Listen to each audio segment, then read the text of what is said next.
150th game. That's a decent ratio. That's not bad. Yeah, it's not bad. But as always, let's try and improve on it. So no, it's obviously a nice milestone to get. But most important thing was the 3 points. So hopefully a couple more before the season ends. Yeah, I know you got a whack in the side for that second one. I mean, that's what centre forwards have to do to get on the score sheet. I'll take that every day of the week for a goal, 100%. So that's part of it. Obviously, Coker done well to get the shot off. Fortunately, it fell my way. Trying to finish the season strongly, obviously, it might mean European football, which would be important. I think you don't quite know that it's in your hands, but obviously Leicester and Palace to come. If you win both, you've got a real chance. Yeah, that's what we've been saying. Win, obviously, before today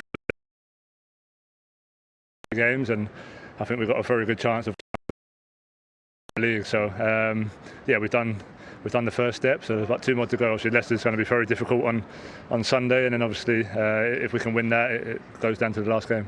Yeah, all right, well, good luck and well done. Cheers. On the milestone. Cheers. Yeah, no wonder he has a smile on his face. A big night for him. Congratulations to Harry. Well done to Tottenham. We'll talk more in detail about them in just a moment. What will the emotion be from a Newcastle perspective? Because they played well for large periods. Yeah, a bit frustrating, I think, for Steve Bruce in the end. Look, but I think he has to understand, as he obviously does, the fact that he had so many players missing and key players to his side as well. And I think defensively, specifically, that's where it cost them. When you even saw the lineup, you kind of went, Son and Kane are going to hurt them today because they just haven't quite got enough back there. Going forward, I thought John Joe Shelby had a good game. I thought Sam Maximin had a good game. But yeah, they just ran out of steam a little bit towards the end. I didn't think Spurs were brilliant, as Harry Kane just alluded to, but that's 2 games of not playing well and getting the job done and getting the points on the board, which is all that matters for them right now. And it was a goal from Matt Ritchie that you would have been proud of, Karen? Mentioned how good Sam Maximin was. That's a poor clearance. Don't mean to dig him out with these circumstances, Aurier, but he's got to do a little bit better there. And then it's all about the finish. It comes to him. Wonderful touch to set him on his way. And look, the keeper's got no chance. Yeah, I think they deserved that, though. After their first half performance, they deserved to get something out of that first half. And I thought they started the second half reasonably well. It was a poor clearance from Serge, who responded well to the mistake, by the way. But yeah, at that point, Newcastle, looked like they were going to do something good. It was one of those goals that looks great, but also would have looked even better if you'd have had a full St James's Park, by the way. Everything looks better with a full St James's Park, yeah. Indeed it does. Right, let's talk about Harry Kane. I mean, a really special night for him. Let's not sort of skirt over this. To score more than 200 career goals, particularly at the age that he is, I mean, this is a landmark night for him. He's a world-class striker, Jake. Yeah. It's as simple as that. And I think tonight was one of those nights that typifies him. He doesn't have to be involved in the game all the time. There was plenty of times he was isolated, and it takes perfection to pick him out there. And I know you, Karen, kind of had something to say on the defending here. Yeah, I was more critical of Newcastle's defending. You see Fernandes there; he drops off and allows Bergwijn to turn and get the delivery in, and that Newcastle in a back 5 there. And sometimes, as defenders, you don't take responsibility of picking up centre forwards when there's a 3 of you, and that's what happened. Kane doesn't even have to move, but I'm critical of defending. Fernandes not getting tight, not learning from the first goal. The cross was great, but then you have to pick up Harry Kane, and you've got to take responsibility. And defending tonight has cost Newcastle. Yeah, it is, and the third goal. I mean, he essentially created it himself in that middle portion of the counter-attack. You think that Lamella's running out of steam here, but his trickery kind of got him into the situation where he probably should have scored himself. But look, kind of back to the Harry Kane point. It was one of those games I was watching it a little bit frustrated for him tonight because he did look isolated again. We started off the show saying he's got Son next to him and he looks like something he can build on, and it went back to feeding off scraps again a little bit for him. But it's just that's why he scored 201 career goals. Yeah. He doesn't always need to be involved, but he has got that instinct in front of goal where you don't get a second chance with him. He never lets you off the hook. So, that's why he's got his 2 goals today and got man of the match. How do you see this race then shaping, Karen, for the European places? Well, it's. I think the Burnley getting the late equaliser then has really potentially cost Wolves, and it'll give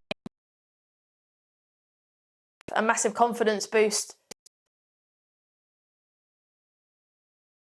for Spurs tonight. Like JJ said,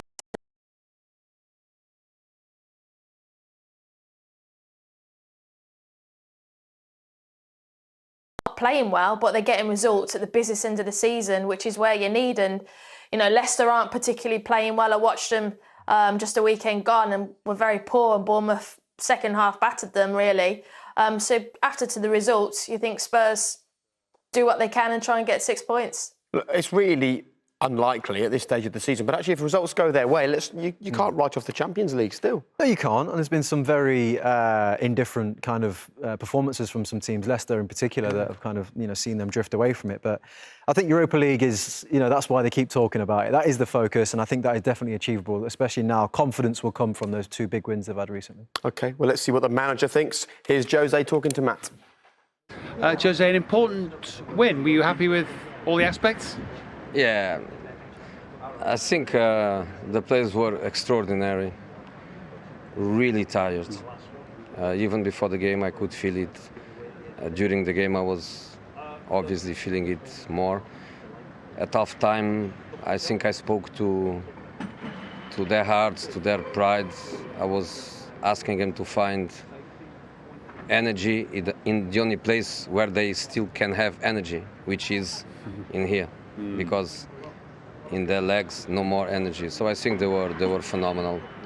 In which case I would think you're really pleased the reaction when the game goes 1-1, because that will be a point where many players would exactly dip. Exactly. The objective was to try to kill the game with the second goal. We didn't. They scored, they equalized, and then you need even more. And for me, it's phenomenal that the team had that reaction.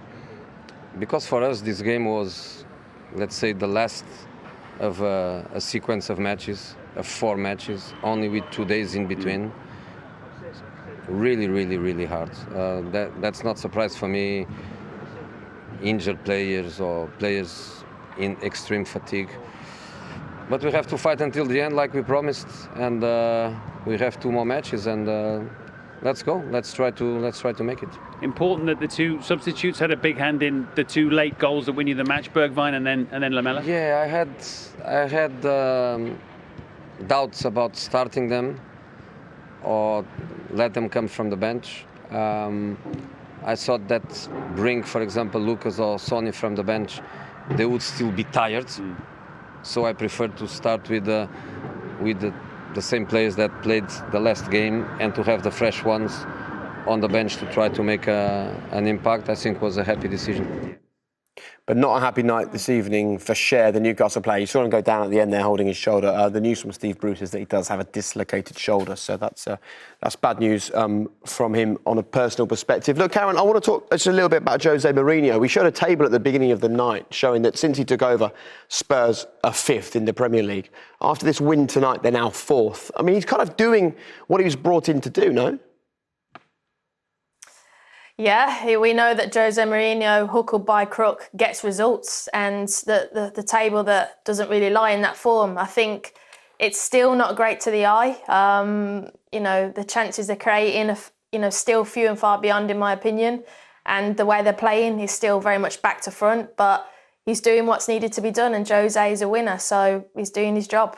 Not pretty, but effective. Look, I mean, I think it's important for fans to see that. Because essentially, he's been brought in the club to, to have an impact, bring some silverware to the table, and people may not be happy with the way that the game's being played. It's not been a Tottenham way, but it's effective at the minute for him, and he's getting the points on the board.